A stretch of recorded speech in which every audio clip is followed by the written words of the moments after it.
It's working. Welcome. Yell 10 times. You are a brave and hardy group of people to be out in the weather today. But I can imagine that this is not as bad as some of the conditions you may have endured at earlier points in your life. So thank you for joining us for our Veterans Day observance again this year. We are lucky here at the center. Every month on the 4th Tuesday, I have to get that right, we have a group of veterans that get together and meet and talk and support each other and enjoy each other's company. And that is open to anyone in the area who's a veteran. And that group is perfectly willing to expand and to welcome some new members. They have a facilitator whom we were lucky enough to have agree to join us today for a program on the Vet Center. So it's my pleasure today to introduce to you Dave Hosking. I believe, though, everybody just calls him Hosko. So when I actually found out his last name had an ing at the end of it, and it wasn't Hosko, I was surprised. I had no idea. But for those of you who had a chance to read this earlier, it's a little bio of Mr. Hosking, or Hosko as he's known.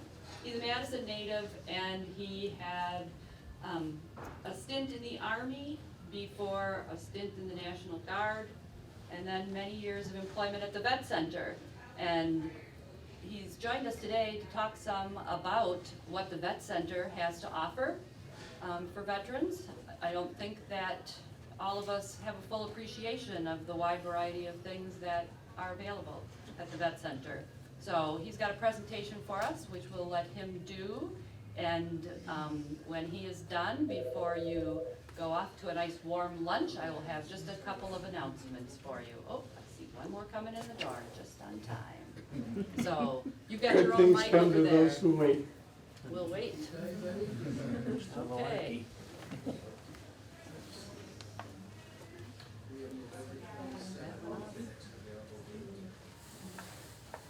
They already did.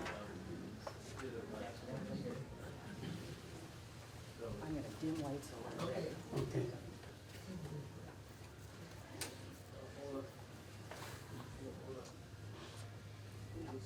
It's the 27th. At 9 o'clock, will that work for you? Man, this must have shut down up here. Evelyn? It's not like my one at home, so I don't know what. You just never know. It's not the one you're used to. Oh, it's not. Let's do this. Let's do this. And see if it wakes its little self back up. 873-6001. Of course, it doesn't want to wake itself back up. Okay, and that's You know what happens when things like this happen? Put another You quarter start minute. dancing. minutes early. No, what happens is we have Ann come fix it because that's her job. You're only supposed to do that. I did that, I did that. and it didn't do anything. Looks like it's striking on though. Oh, yeah. It takes a while to turn on, yeah. It's cold. It's sad, I didn't turn it off. There it is. Yep.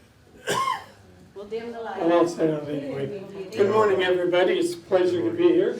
Happy Veterans Day. It's a great day today because we honor all our veterans, and it's that good warm feeling when you get together with your fellow veterans. So I'm really honored to be here. There's a couple of things we got to get straight before I start out first. I'm not a public speaker. You'll notice that as we go along here. I'm a veteran who speaks in public, and there's two different things. Now, if you've been in the military, you always know death by PowerPoint, right? Yeah, I used to hear that all the time. Well, I got good news and bad news.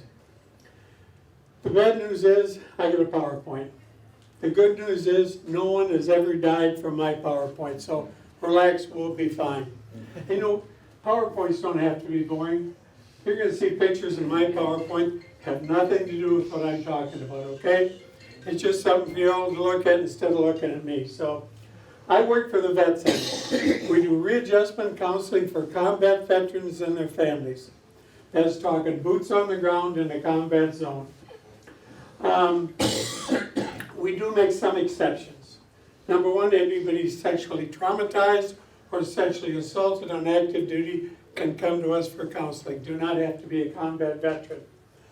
Number 2, we will do bereavement counseling for the family of anyone killed on active duty. Do not have to be a combat veteran. Now we've added a couple more. Number 1, drone pilots. They never put foot on the ground, but they see on that camera what they've done. And they have some reaction to that, as does their crew. And we'll also take care of people who worked in the morgue. I can't think of a worse thing. When I was in Vietnam, we used to fly KIAs back to the morgue. And I just felt sorry for those people having to do that kind of a job. So that's kind of it. We'll get underway now with the presentation. We have the people of the VA who welcome home with honor all combat veterans. I am a combat veteran. I was in Vietnam, 66, 67. I was a door gunner on a slip. And when I came home, as you all know, you guys too, there was nothing. But I'm going to stop for a second because there are a couple of things I want to recognize. My heroes are really the World War II and the Korean veterans. They're the ones I always looked up to. You know, I was in Toledo, it was 146 degrees. But I'll tell you what, I'll take 146 degrees any day compared to 30 below with the gusting winds of Korea or World War II. So sometimes we have to realize where we're at and what we're doing and how much we should appreciate the ones who went before us. So you all, I'm very proud of you. And the second thing is this, the families. Every family member in this room is as much a veteran as I am. I can't think of anything worse than staying home and worrying and wondering. I think that's got to be the hardest job of all. So welcome and happy Veterans Day to you. So okay, I was in Vietnam, 66, 67. I came home, I was a mess. Believe me, I was a mess. I got with the service for about 10 years and tried to get my life back together, and we didn't have counseling. I was told, don't go to the VA hospital, they can't help you anyway. So I just prayed that someday it would go away and life would get better. Well, it did get somewhat better. Then in 2002, I went to a place called Kuwait, came home for about 6 months, and then I went back to a place called Iraq. And but the difference is when I came home from Iraq, there's so much more for us, really, compared to when I came home like you guys from Vietnam and Korea and stuff. There was nothing, but when I came home this time, there was all kinds of stuff. I think they kind of went way over here trying to get back and pay back what happened to you all. I mean, I got my education. I was 61 years old when I was getting my supervisory management, and that was thanks to the fact that I joined the National Guard. So when I went to Iraq, I was a UH-60 Black Hawk crew chief. We did what's called a sensitive site recon. A little bit about our history. We were created in 1979. We were called Vietnam Vet Centers in those days. Now we're vet centers for veterans of all eras. What did I tell you? I told you I'd have some pictures up there that had nothing to do with what I'm talking about. Well, I'm going to tell you about this bear right here. My oldest stepson, my wife Jane's oldest boy, was in the Marine Corps for 11 years. 3 years he was a drill instructor.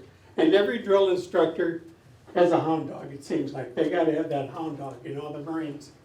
So Winston was his hound dog, or his bulldog, excuse me.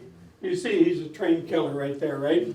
That guy is ready to go to town. If you came to my house and broke in, he'd show you where the valuables were, and then he'd escort you to the door so you didn't fall down and get hurt. Now here's Sophie. Sophie's the boxer. Sophie will let me know if anybody's within 2 blocks of the house. And believe me, when she lets you know, you're going to wake up. When Sophie has something to say, you'll listen. When I came on board, there was 200 vet centers. I came on in 2004. Now there's over 300. Why? Because we need them. When I came on board, there was 1 team leader and 1 counselor. Now we have 1 director and 5 counselors, and we have trouble keeping up. But our counselors don't just sit in their offices. Our counselors travel out to different areas. We go just off the top of my head. Richland Center, Dodgeville, Janesville, Beloit, Walworth County, Portage, Baraboo, Richland Center. Sometimes we get on to Portage Sheen. Why do we do that? Because we know for World War II, Korean veterans, things like that, to drive all the way from Portage Sheen to Madison is not going to happen. They will go without before they'll drive all the way up there. So we try to go down where they are to make it easier for them. And for the younger veterans coming home who are going to school, who have families and things like that. So our counselors do get out and travel. We always meet the nicest friends in the Bay. Haha, so we meet again. There's two things I love, animals and little kids. So if I want to put something in my PowerPoint, that's going to be what's there. Okay, now I'm going to put this all up on here. You know why? I'm Norwegian. And if you're Norwegian and you can pull out there so you can talk with both hands, it goes a lot faster, okay? Safe place to talk. We are totally confidential. Let me repeat. We are totally confidential. Now I'm going to tell you the difference between us and the VA hospital. We both work for the Veterans Administration. We both work for the Veterans Health Administration. The only differences are, we are out in the community. When they build a vet center, they want it out in the community where the veteran could walk in the door, get help, and go about his way. A lot of our veterans did not want to sit in a room with a whole bunch of people. They really didn't want to. That crowd bothered them. So all vet centers are out in the community. We started as old storefronts like that. We're on Butler Street. And so it's a safe place to talk. In fact, I'll tell you how confidential it is. If General Jones calls from the Pentagon and wants to ask us if Sergeant Smith is there, our answer is very simple. I'm sorry, sir. We do not release any information on our veterans or their families. Congress has given us that right and we hold it dearly. If anybody calls and asks if some of their, and the hard part is this, when mom calls and she's crying and wants to know if Junior or Missy came to see us, I can't tell her. I can ask them to sign a release so I can tell her. If she says or they say no, I cannot tell her. And that's hard. That's hard sometimes. I just told you we're confidential. We're totally confidential, but the hospital's not. You know why? They do medication. We do not. And since we don't do medication, we can be confidential. Because the commander has a right to know if one of his troops is on some type of drug that could be detrimental to the mission. Counselors have combat experience. Now, another difference between we and the hospital, 65% of our staff must be combat veterans. 65%. In Wisconsin, it's about 90%. We just got our first counselor who's a non-veteran. Madison Vet Center has always been totally veterans. But the thing of it is, our counselors are not only veterans, they have master's degrees. They are licensed counselors. They are professionals. Your loved one's not just come in and talk to a peer counselor. I could be a peer counselor. I've been in a couple, 3 wars. I think I know what it goes. I think I know what my family's gone through. And I can listen. But when it comes to putting together that program that's going to make a difference in the life of the veteran and their family, I don't have an education for that. My degree's in something other than that. So my job is to travel out and look for the veteran who needs our help. And I'll tell you, I just left the job here a couple, 3 months ago, and I got depressed, and I was just totally lost. When you have a veteran come by your office and say, Dave, if you hadn't stopped at my house, I don't think I'd be alive today. If you don't get a feeling of gratification for helping a fellow veteran like that, you better check your pulse. So that's what I say, working around like we do, we have skilled people, they're all veterans, they can talk to veterans, makes a big difference. We have flex hours, individual counseling, group counseling, family and marital counseling. The hospital doesn't do family and marital counseling. Well, that's our spot. And the same with us. If we need someone who needs medication, we move them to the VA hospital underneath a doctor and psychiatrist. So we work hand in hand. Oh, what is family counseling to the vet center? Family consists of the veteran and their spouse, their children, Their mother, their father, their sister, their brother, their girlfriend, their boyfriend, their fiance, their significant other. A lot of folks. You know, a lot of those young folks come back, that other person in their life may not be their husband or wife yet, but they're everything to them. And we see a lot of struggles because of that. So we take them in, we take care of them. The fact of the matter is this, if some young man or young lady comes back from basic training and they're bothered and they come to see us, we don't turn them away. We can't give them the full service for the rest of their life like we will a combat veteran, but we will help them. We will help. We do employment guidance, liaison to VA benefits assistance. I'm sorry to say we have to do trauma counseling, bereavement counseling, and drug and alcohol counseling. Now here's something that's pretty sweet at our vet center. When I first came on board, we had three guys from Milwaukee come up and they said, we'd like to give something back to our veterans. We want to know if you can help us. We said we will if we can, but there's a couple of things. We have to make sure we have enough room to do it and also take care of our veterans. And number two, it cannot cost our veterans anything. We do not promote anything that costs our veterans money, okay? They said it won't cost them a cent. What we're going to do is we're going to give them 11 guitar lessons. 11 free guitar lessons, and on the 11th lesson we'll give them a brand new guitar and a carry case. Now that was pretty cool. That was pretty cool. We got 5 guitars a year. The only trouble was we had 55 on the waiting list. You don't have to be a combat veteran to come and get those guitar lessons. Any veteran can. Anybody here listen to WJJO? 94.1? Yeah. Well, I gotta be truthful with you. I don't normally listen to that. It's hard rock, and you can tell by the beard and the mustache that I'm 60s, 70s, and 80s rock, and naturally country and western. Yeah. Well, JGO does great by me. They have a 28-hour radiothon for veterans. And the money they raise, they give some of it to me. See this cap I have on and this shirt? I pay for that. We do not take 1 cent out of our budget to go for anything other than counseling. That's what's needed. We want this stuff, we buy it ourselves. Well, I also have things like this, like brochures and stuff that I do outreach with. And when I go to buy those, people like WJJO gives me money so I can buy that outreach material. So I'm always grateful to them. When they did the 28-hour radiothon, they interview me every year. And a couple, 3 years ago, Randy Hawk, the disc jockey, and I were talking afterward, and he said, Dave, how's the vet center doing? I said, we're busy. We're very busy. It seems like between Badger Honor Flight and the younger people coming home now, it's allowed some of our older veterans to come and get the help they need. So we're busy. He said, how about guitars for vets? Well, I said, we get 5 guitars a year and we have 55 on the waiting list. What do you think? He said, pardon my French, are you shitting me? I said, no, I'm not. He said, Dave, what if I get you 100 guitars?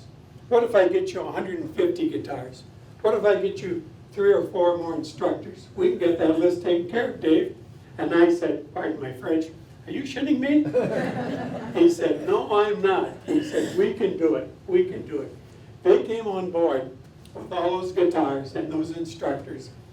Our graduation class every year used to be 5.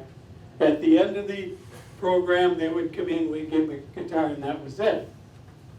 Once JJO got involved, we had graduating classes of 18, 19, 17. Yeah, they did a great job for us. And you didn't just graduate. No. We had a graduation day.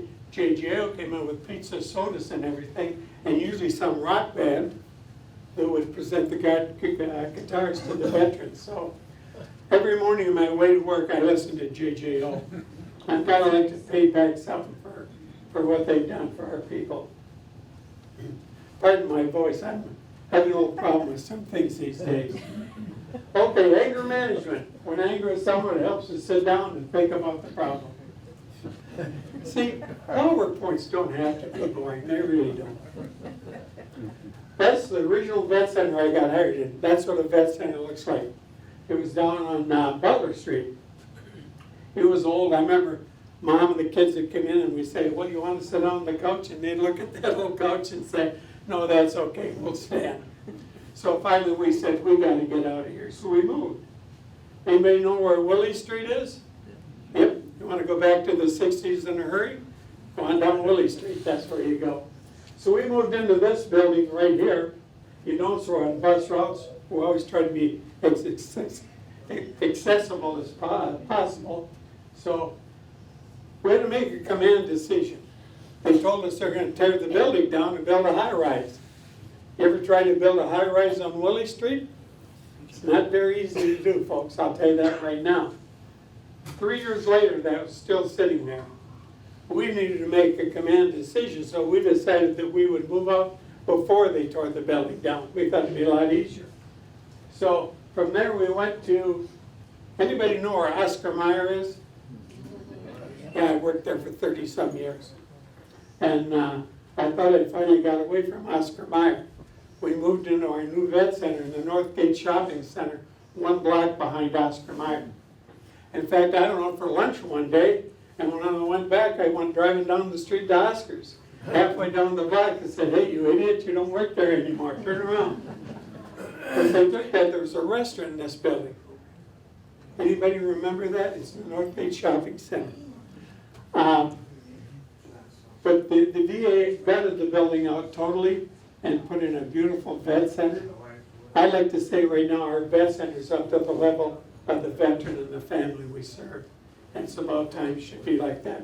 I think we got 8 offices, 2 conference rooms, a kitchen, a play area for the kids when the young folks come in for counseling, or their kids can be, or someone supervising. So we're very lucky to have it.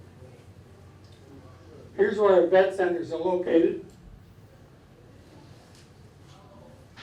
When I came on board, we had 2 vet centers, Madison and Milwaukee. That was it. Now we got Madison, Milwaukee, Green Bay, La Crosse, and Wausau, and they're all busy. That's just the different coverage areas. We also have mobile vet centers. That's the one in Wisconsin. It comes out of Green Bay. Now, right here, it's up on the northern point of Fort McCoy.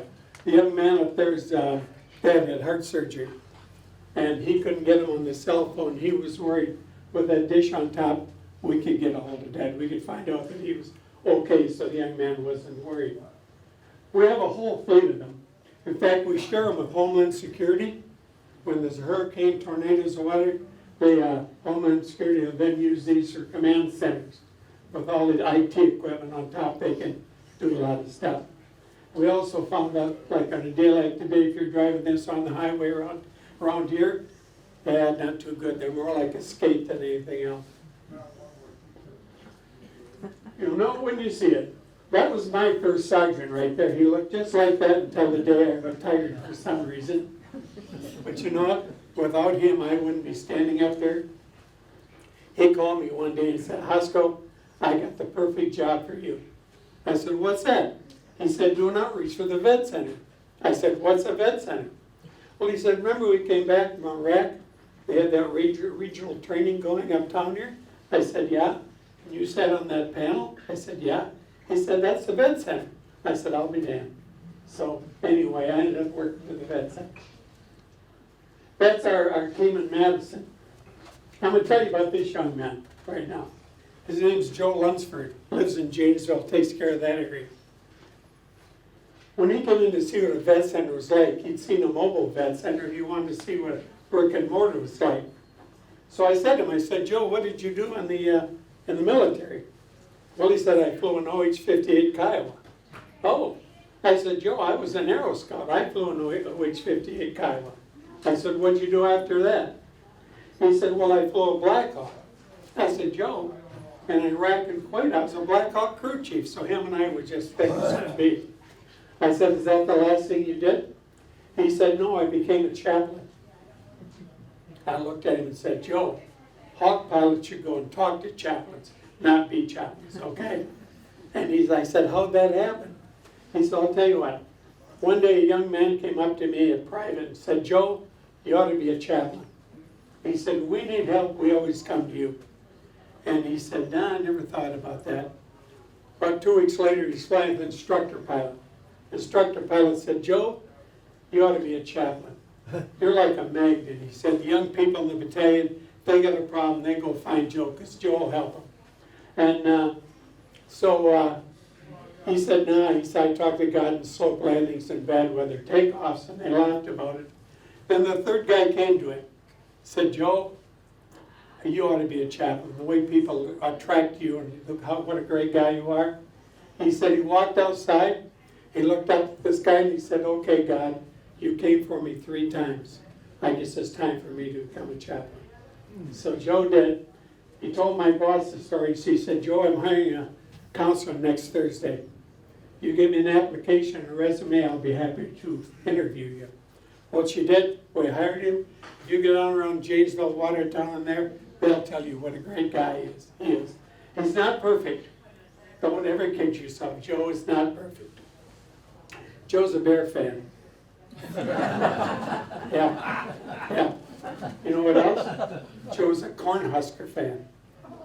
Yeah. How bad can it get? I said, Joe, how'd that happen? Well, he said, my dad is a lifetime sailor, so we spent a lot of time down around Chicago there, so I was a Bear fan. Yeah, but how about Nebraska? There's no rivers or lakes out there you're going to be on. No, he said, but one of my buddies went there, and I didn't know where to go because I've been all over the world with my dad. He said, so I decided to go with him. When I got there, I said to the wrestling coach, hey, coach, can I work out with your team? He said, no. You can try out for the team. Joe's a former state champ high school wrestler. So Joe made the team and went from there. Well, Joe eventually got married and had a little boy, so we in the vet center are like family. We're really close. I mean, we can zing each other, but let nobody else mess, okay? We're one for one and all for all. So anyway, I said to him one day, I said, hey, Joe's got this little baby boy, just got born. We need to get a gift for it. So we got a big box like yay, and we all put in what we wanted to. I put in a Packer pacifier, a Badger pacifier, a Packer hat, a bag. It was full, green and gold, red and white, not Nebraska. Typical Joe, he opened it up, got a big grin on his face and said, you know what? He's born in Wisconsin, he's going to be raised in Wisconsin, by golly, he probably should be a Wisconsin and a Packer fan. Joe's the kind of guy that he just keeps going. He's a great guy. At the Milwaukee Vet Center.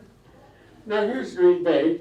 This was around, I don't know when it was. I called him and said, I'd like to get a new picture. You got that one at Christmas.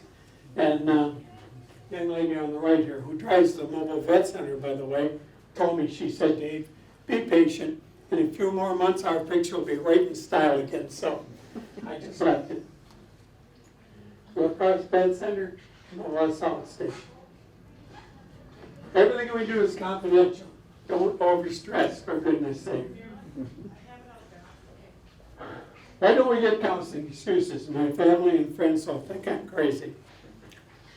I had a son, Chuck. Chuck was 6'1", 195. Bully got in the football team. Chuck was the prom king. Chuck was on the student council. Chuck was the all-American boy. Chuck had a relationship problem with the prom queen, his girlfriend. Chuck came home one night and took a pistol and put it into his life. They never trained me in the Army for that. No one could ever be trained for that. I can't even describe it, the pain and stuff that goes with it. I'm sorry for anyone it's happened to. But my wife was a mess, and I wanted her to get counseling, but she wouldn't. And one day I walked in the bathroom, I looked in the mirror, and I said to myself, you think you're a big, tough Army crew chief, don't you? They've never trained you for this. What makes you think you don't need counseling worse than she does? So you know what I did? I picked up the phone. I got myself a counselor. I went to counseling. Let me tell you the hardest thing about counseling, making the first appointment. That's the hardest thing. I'll bet 30% of our people do not make their first appointment. Oh, they'll get the second one, and they'll apologize, and we understand that. But that's the hardest part, is to say, I need help. But getting counseling is no different than getting a flu shot. You're gonna take care of yourself so you can take care of your loved ones. Probably something I can't afford. Okay, let's get away from that. As I told you, I'm from the 60s, and the computers when we had it, when I went to school, was a number 2 lead pencil and a piece of white paper. So I'm really challenged by that thing right there. It took me a half hour to get Vet Center up there. It took another hour and 15 to get free because there's some word called font, but I figure it must be French or something because I didn't understand it. Then finally I called, said to my wife, I said, Jane, and I gotta tell you, my wife is awesome. I'm not just saying that because here, my wife is totally awesome. My wife can walk on water. She can. Normally in the month of January, and she can do it. So I called and I said, honey, I get kind of a boring briefing. Will you kind of help me spice it up a little? It took her 7 seconds to do this. I think this is so cool. What says? Is that cool or not? Huh? I just got to do it. I just think that is so cool. That would have taken me at least 2 days, at least. Oh, by the way, I never say it's free. I have it up there just to be entertaining. It's not free. When you all put those uniforms on and you went and served, you paid the bill in advance. When you come to our vet center, there'll be no bill, there'll be no copay, nothing. You've already paid for it. Oh, last thing, I'll be out of your hair. I'm in Iraq. My wife sends me an email. Dave, she said, I want a puppy. Oh, I panicked. Puppy? Oh no, I don't want any puppy. Our kids are grown. You know what puppies are like little kids. They poop on the floor. You get up at 5 in the morning and you feed them. Yeah.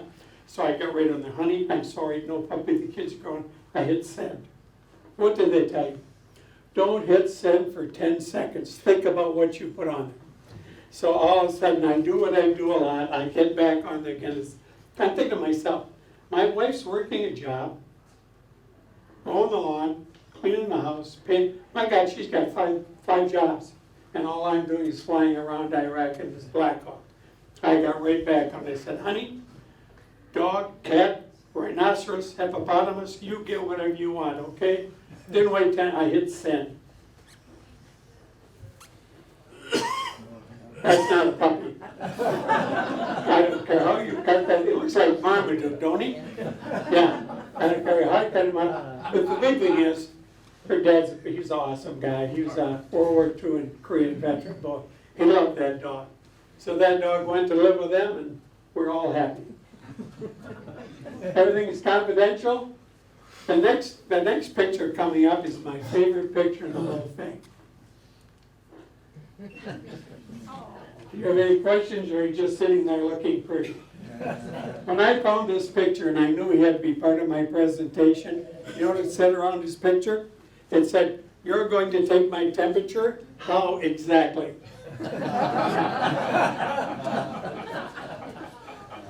Thank you on behalf of the Vet Center.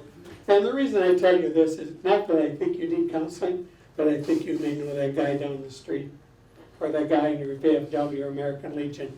This maybe should come in and talk to one of our counselors. So if you help me spread the word, we can do good for all our veterans. So thank you very much. I appreciate it.